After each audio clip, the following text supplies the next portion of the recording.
So, hello everyone, and welcome back to our new video.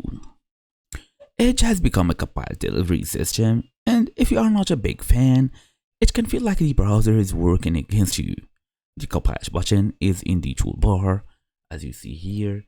It basically pops up on your tabs, and sometimes it even reads your page content without asking.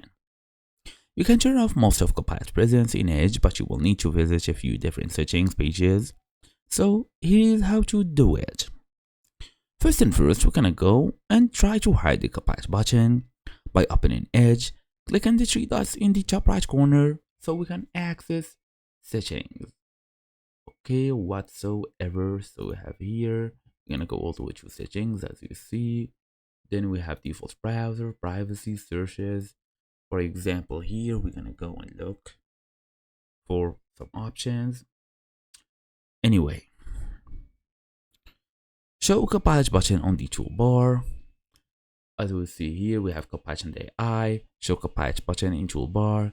Just tap on this one and turn it off. This removes the Copilot icon from your Edge interface. Then disable Allow Microsoft to access page content. As you see here, show Copilot button in the toolbar, Copilot new chat page. Browse with Copilot, Copilot settings, manage settings, and you will be able to see many other options.